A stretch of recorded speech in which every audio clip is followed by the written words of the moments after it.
حدیث نمبر 3، اسلام کا کون سا عمل بہتر ہے؟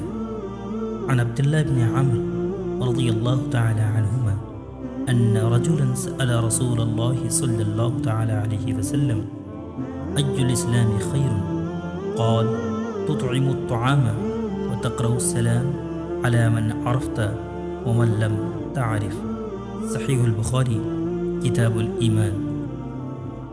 ترجمہ: حضرت عبداللہ بن عمرو رضی اللہ تعالی عنہما سے روایت ہے کہ ایک شخص نے نبی کریم صلی اللہ تعالی علیہ وسلم سے سوال کیا کہ کون سا عمل بہتر ہے؟ فرمایا، کھانا کھلانا اور ہر مسلمان کو سلام کرنا، خواہ اسے پہچانو یا نہ پہچانو۔ تشریح: کھانا کھلانا یعنی سب مخلوق کو کھانا کھلاؤ، خواہ وہ مالدار ہو یا غریب، خواہ شناسہ ہو یا غیر شناسہ، انسان ہو یا حیوان، سب کو کھلاؤ۔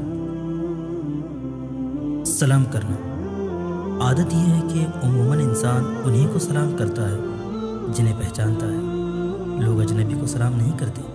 اس پر تنبیہ فرمائی کہ ہر مسلمان کو سلام کرو، خواہ اسے پہچانتے ہو یا نہ پہچانتے ہو۔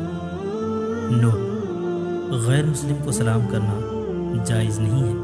حدیث مبارکہ میں ہے وَلَا تَبْدَأُوا الْيَهُودَ وَالنَّصَارَى بِالسَّلَامِ، یہود و نصارہ کو سلام نہ کرو۔ یہود و نصارہ کے حکم میں تمام غیر مسلم ہیں، اور وہ بد مذہب جن کی بد مذہبی حد کفر تک پہنچی ہو، مثلا قادیانی، رافضی، وہابی، دیوبندی، غیر مقلد، مودودی، نیچری وغیرہ۔